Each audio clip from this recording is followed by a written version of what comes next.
This class is important. It introduces economics, and in fact, in our set of classes, which are quite extensive, you'll find various versions of this class. But for this particular course, this is the one we want you to look at. It is a long class, so I strongly recommend you watch it for a little, stop it, go and have a break, come back, and do it again. It's full of meaning. It's very important in our understanding of economics.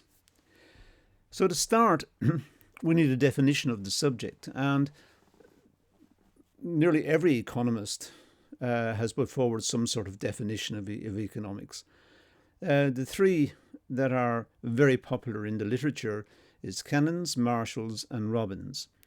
And you'll find in other classes that we make available, I'll discuss Cannons and Marshalls. But in this particular class, I want to really focus in on Robbins. But just to give you a taste of what the others were about, Cannon's definition of economics says it's the study of things having to do with man's material welfare. Well, that's interesting. The study of things having to do with man's material welfare. What does things mean? The study of things. It's very vague. This doesn't get us very far. The study of things. We're not sure what things are. What is man's material welfare? What about non-material welfare?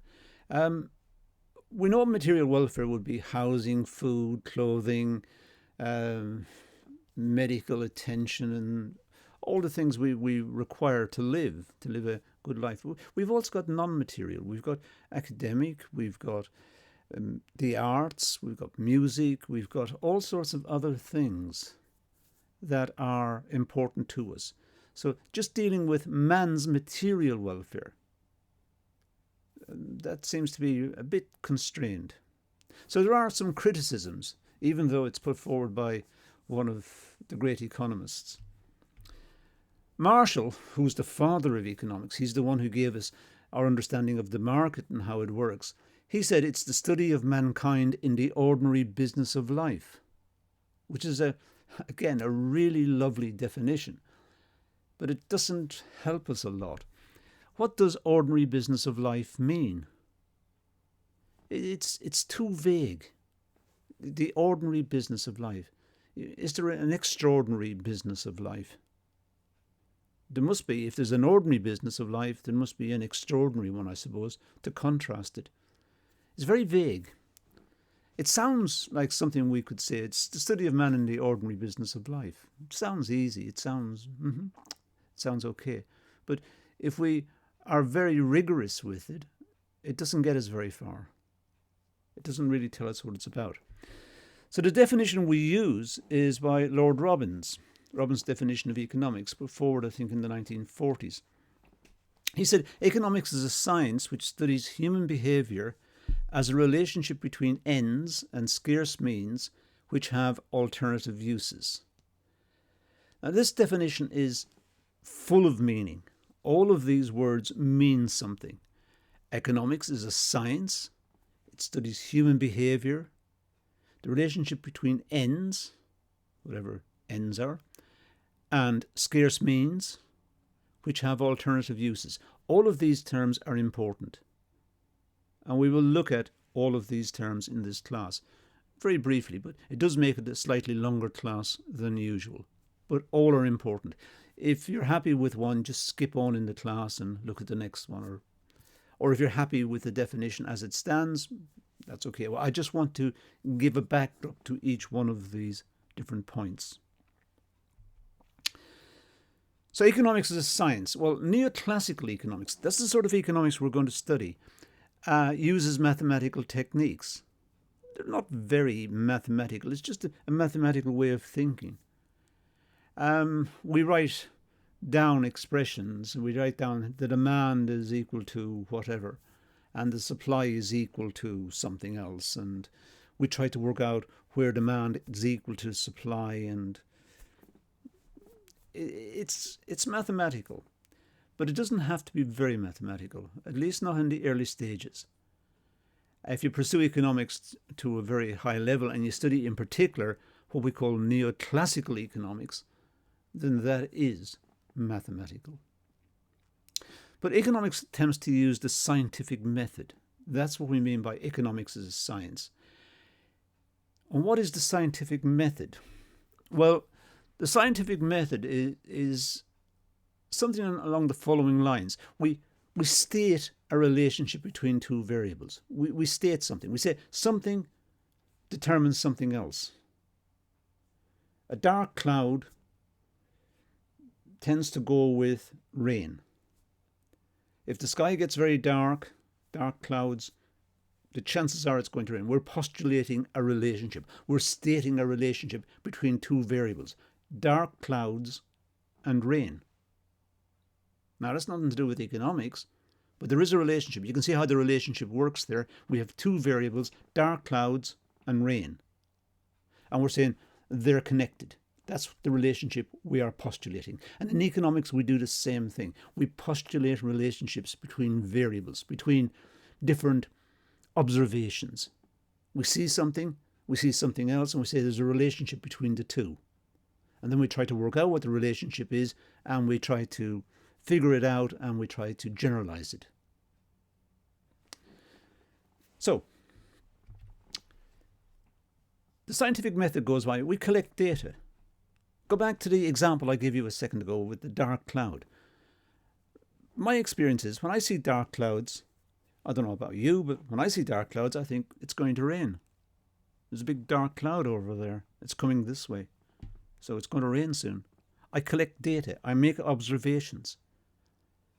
I don't do it scientifically, sit down and work out temperatures and write down data. And I just look at the clouds and I think it's going to rain. It's a dark cloud. I have collected the data. I've internalized it. It's in my head. I know from experience when I see a dark cloud, and if it's going to come my way, the chances are I'm going to get wet. I'm going to get wet from rain. So I analyze the data and determine the relationship. I see a big dark cloud, but it's moving in a different direction. I'm okay. I'm not going to get wet. I've determined the relationship here. I've collected the data. I've made the observation. And I've drawn a conclusion. And when we do it, we often come to generalizations. If I think of the simple story about Isaac Newton and the apple dropping from the tree, every time the apple is free to fall, it falls downwards. It's a generalization. It doesn't fall sidewards. If you drop your pen, if you cease to support your pen, it'll fall to the floor. It'll fall downwards. We generalized it. It'll happen every time. That's almost magical, because now I can see the future. I can tell you what's going to happen to your pen in a year's time. If you do not support it, if you do not hold it properly, it will fall downwards. It's a generalization. We have learned this from our experience. And in economics, we're going to do the same thing. We're going to try and use this methodology to get an understanding of economics. Here's one from economics. Every time the price of petrol rises, less petrol is sold. Every time. That's a big statement. That really is a very big statement. For example, why every time? I mean, the price of petrol could rise tomorrow and the same amount of petrol will be sold. Why do I say every time the price of petrol rises, less petrol will be sold? That's a really big statement. That has to be tested. Now, in ordinary language, I might say that to you and you might accept it. Yeah, every time the price of petrol goes up, we buy less petrol. It's us having a chat. It's us talking generally. But if we're going to be rigorous, we'd have to say, why every time? Could it be that the price of petrol will rise and more petrol will be sold? could that happen? Why every time? How do we know it'll happen every time? Well, we rely on something called the inductive method. And this uses what we call the principle of enumeration. Now, enumeration means counting up. So we're going to go to the inductive method, and we're going to talk about the principles of enumeration, the principles of counting up and learning from our experience. So, the principle of enumeration leads to generalization. If I see an apple falling from an apple tree, I think it falls downwards. Okay, does that mean the next apple will fall downwards as well? This is presumably what went through Isaac Newton's mind. Will the next one fall down? It did. Okay, there's a pattern emerging. Will all the apples fall downwards? If all the apples fall downwards, can we generalize? Can we say all apples, if unsupported, will fall downwards? Because that gave us our understanding of gravity. And presumably that's the process that Isaac Newton went through. I could say every time the price of petrol rises, less petrol will be sold. How do I know? Because the last time the price of petrol went up, less petrol was sold. And the time before it, and the time before that. So I generalize. An example often used by philosophers would be something like, all swans are white. How do you know all swans are white? Have we seen all swans? There could be brown swans, black swans. There could be all sorts of swans. So perhaps all the swans you saw were white, or all the ones I saw were white. But did I see all the swans? Not really. Mind you, I don't go out looking for swans, but if I did, I still no guarantee I've seen all the swans, and I can't conclude they're all white. So I'm trying to generalize. I'm trying to get a general statement. All something is something else. And this is what we call induction. We're going from generalization down to induction. If we can generalize, we have induced something. Now, if we can move away from swans and buying petrol and things like that for the moment, we could say that all A is B. And this is what we call the deductive method in logic. All A is B. For example, every time the price of petrol rises, less petrol is sold. Okay, every time. The price of petrol rises, that's A, less petrol is sold. B. So B, less petrol is sold. A, all. The price of petrol rises, that's A, and every time is all. Now, how do we know all A is B? Well, we've induced it. We've made observations, like me watching the price of petrol rising and saying less petrol will be sold, or watching a dark cloud and think it's going to rain. Now, if I know all A is B, and we call that the major premise, that's the big statement, I can deduce. I can say, look, A has just happened. That's a minor premise. And I can conclude, therefore, B is going to happen. There is a big black cloud in the sky, and when there's a big black cloud in the sky, it's going to rain. That's my big statement at the start. I can now see a big black cloud. Therefore, my conclusion is it's going to rain. It's logic. Positive statements. Well, positive statements may be tested. There are two types of statement. Positive ones, these can be tested. All dogs can fly. That's a positive statement. We can test it. It's positive. It may be tested. And that's important, because now we have different types of statement, and we need to know what sort of statement we're talking about. A positive statement is one that can be tested. It doesn't mean that we're saying something positive. It just means it can be tested. We call testable statements positive statements. I could say, no dogs have 2 heads or 3 heads. That's a positive statement. It can be tested. It'd be very difficult to test because I'd have to check all the dogs in the world. So it would be a very, very difficult one. But it is, in principle, it's testable. So it's a positive statement. All dogs can fly. That's a positive statement. It's not true. Nothing to do with the truth here. It's whether it can be tested. And that statement can be tested.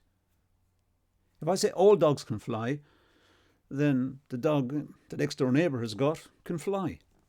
I've never seen the dog fly. And I hope the dog never flies because he would hurt himself. Contrast positive statements with what we call normative statements. The government should do something about road congestion. That's a normative statement. Normative statement means it's a statement of my opinion. It can't be tested. So it's the opposite of positive statements. Positive statements can be tested. Normative statements can't. Statements of opinion. The government should do something about road congestion. That's me expressing a desire for the government to fix road congestion. It's a normative statement. It cannot be tested. It's a statement of my opinion. It's a statement of opinion, and that is not testable. Let's move on in the definition. It studies human behaviour. We're back to the Robbins definition here. Economics is a science which studies human behaviour. Therefore, economics is a social science. So we can now classify economics as a social science, dealing with people, so it's social science. The natural sciences are disciplines like physics, biology, chemistry, and so on. There are many of them. But the relationships we're dealing with people, these are very, very complicated because people are very complicated. We're not consistent. We change our minds. We act strangely. Sometimes as the price of something goes up, we buy more of it because there's a snob effect. Look at me, I can afford to have this. It's very expensive, but I can afford to have it. And you can't, so I'm better than you. That's the sort of relationships that we have to encounter in economics. So we can't rely on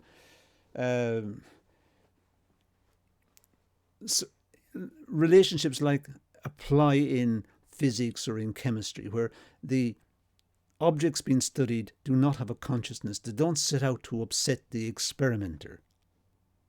But we're dealing with people, and people are strange. People, as the price of something goes up, people buy it because they want to show off, perhaps. But in general, there are more variables to be considered in the social sciences than in the natural sciences. Now, that's a big statement, and I can't really prove it. That's my opinion, really. Sort of many of you might disagree with it. But I think there are, because we're dealing with people, and people have all sorts of complexities in their heads. They have different incomes, they respond differently to prices, depends on where they live, depends on the society, depends on the amount of advertising, marketing, and it depends on so many variables.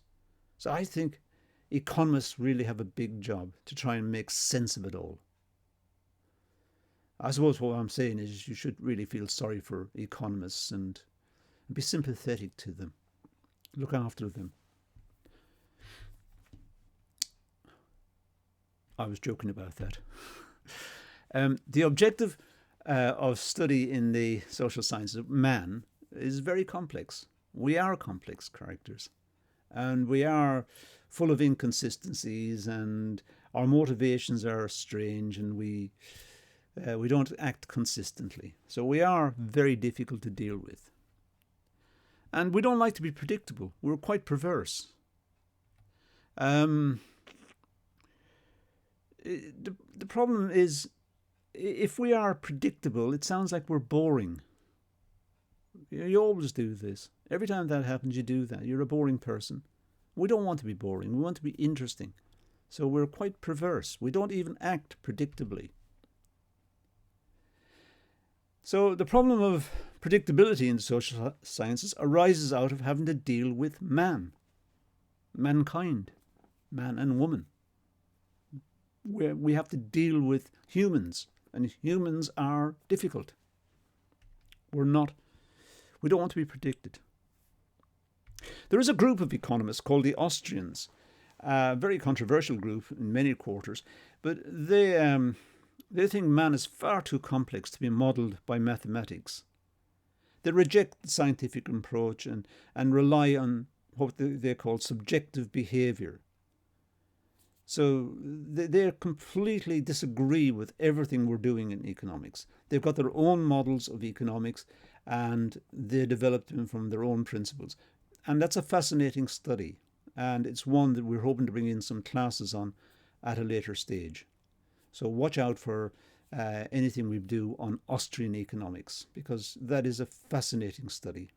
But they don't consider the scientific method as valid at all in economics. The way we get around a lot of the problems in predictability because of all of the complexity is we make this assumption of what we call ceteris paribus, everything else being constant. So I'll say the demand for bread depends on the price of bread, ceteris paribus. In other words, I'm holding consumer incomes constant, I'm holding advertising and marketing strategies by the bakers and the outlets, and I'm holding everything constant. I'm just saying the price of bread is determined by, the demand for bread is determined by its price. Everything else constant. Okay, that's the ceteris paribus thing. We get rid of all the complexity, just focus in on what we want to deal with, and assume everything else is constant. Everything else, ceteris paribus. We do it in Latin because we do it in Latin. The last bit of Robbins' definition: ends and scarce means which have alternative uses. Ends may be considered as our wants. That's why we work. We work to satisfy our wants, to achieve the ends. The ends is getting the things that we want and we need. Means are the methods by which we satisfy our wants. So we go to work, we work in certain occupations, we do certain things. These are the means that we use to get our wants. And wants lead to our demand for goods. So if we have wants, we know we have a demand for the good. It goes together. I want bread, so I have a demand for bread. So wants and demand are linked. Wants are in our heads, however. Wants are psychological. I can sit around thinking, I would like some toast, I would like some bread today, but I don't have any, so I should go to the shop and buy some bread.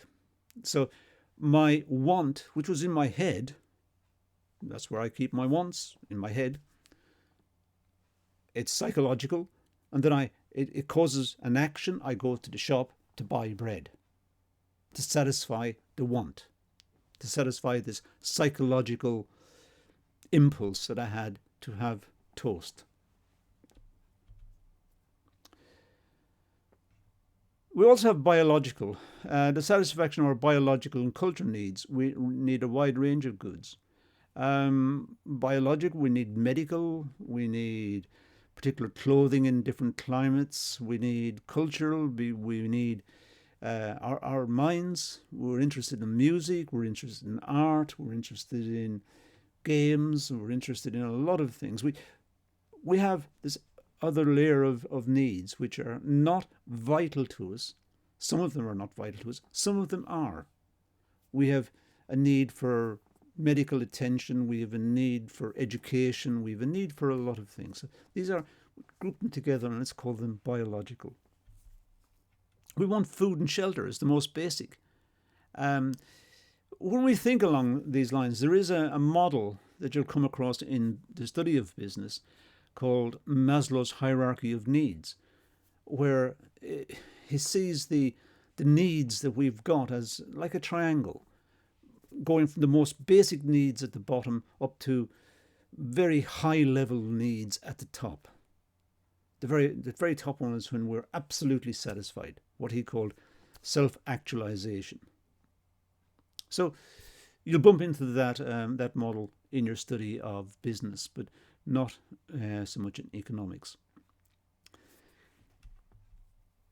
Now, culture, well, our tastes change over time. There are new fashions and trends in society. And cultural factors do influence our tastes. Advertising influences our tastes. Repetitive advertising gets into our heads and we need certain things.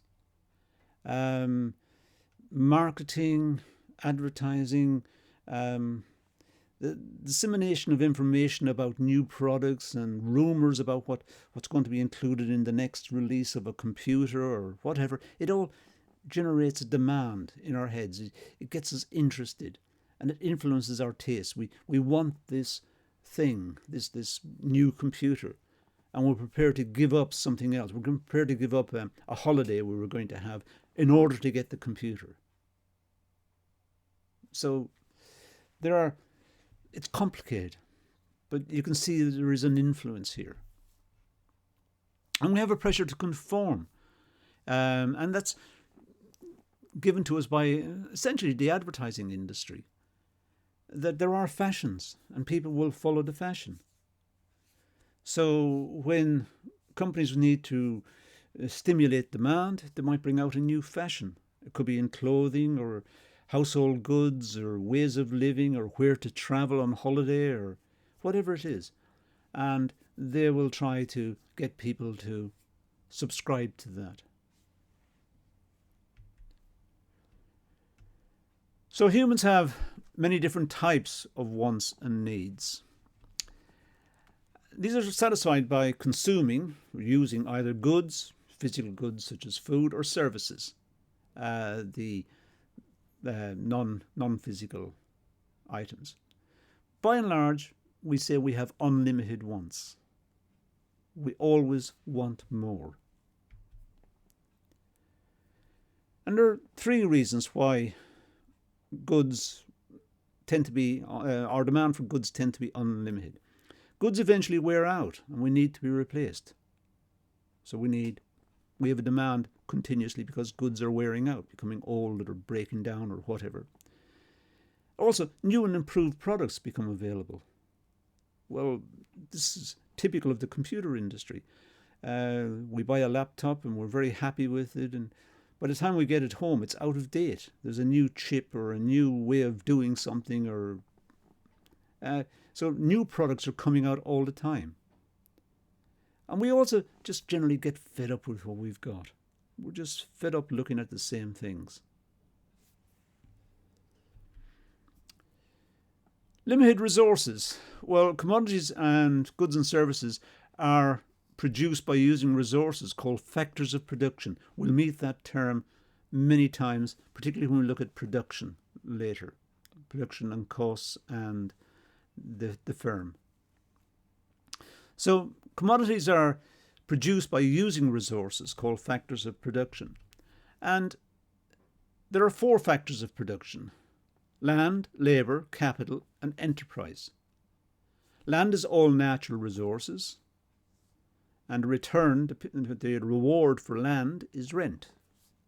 Labour is all the physical and mental, not word of people, work of people. That's a misspelling. The physical and mental work of people. And the return there is wages. And capital, all man-made tools and machines. Well, the return there is interest. And enterprise, all managers and organisers, and they get a profit. So there are four factors of production. We need these four factors of production in order to get things moving. Now, of course, some of them may be incorporated into one. So labour and enterprise, maybe even one person. One person may, so it looks like three. But in economics, we say there are four factors of production, and there are four rewards for each of the factors of production: rent, wages, interest, and profit. It's something we will encounter many times into the future. The economic problem, well, the economic problem is, it refers to the scarcity of commodities. There's only a limited number of resources available to produce the unlimited amount of goods and services we desire. We always want more. It seems to be a characteristic of the human condition. We want more. But the resources on the planet are limited.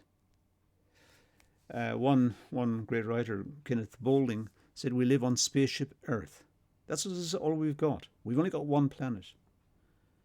And we may be in a zero-sum situation, it's called, that the more I get, the less available for you. Or the more you get, the less available for someone else. Or the more one country gets, the less available for another country. So how do we deal with this? These are all economic problems, ones we have to study and see what's been said and what are possible solutions. We can't just shout about it. We have to think about it and come up with very balanced and workable solutions. Scarcity is at the centre of economics, and I'll have a separate class on the water-diamond paradox. But essentially, why is water more valuable in a desert compared to modern cities? And why are diamonds more valuable in modern cities compared to the desert? So, for example, let's say you're in the middle of a desert and you haven't had any water for a couple of days, and suddenly a genie appears out of the sand and gives you a choice between a glass of nice cool water or a big diamond. Which would you pick? Well, the chances are you would pick the water. You're in the desert. You haven't had a drink for a long time and you're not in a good way. You want water. So the water's more valuable to you in that circumstance, in that situation. Now, if you were in London, in the middle of London, and a genie appears to you and gives you a choice between a glass of water and a big diamond, which would you pick? You'd pick the diamond, I think. I hope, because that's what the books say. So you pick the diamond. Why do you pick the diamond? Because diamonds are scarce in London. Water, you can get water easily in London. The same in any town, city, or whatever. You can see, you get the point. The point is, scarcity drives the value of things. It's relative scarcity, relative to want, that determines the price. And the last point I want to make in this session, which is now getting on for 34 minutes long, is choice. The last part of Robbins' definition talks about which have alternative uses. And alternative uses introduces this problem of choice. We'll deal with it also in a class called Guns and Butter later in the course.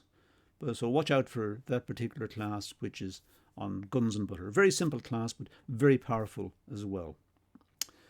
So that's it. That's all we're going to deal with in this class. Sorry, it's a little on the long side. It's approximately 34 minutes. But let's leave it at that and say thank you for watching.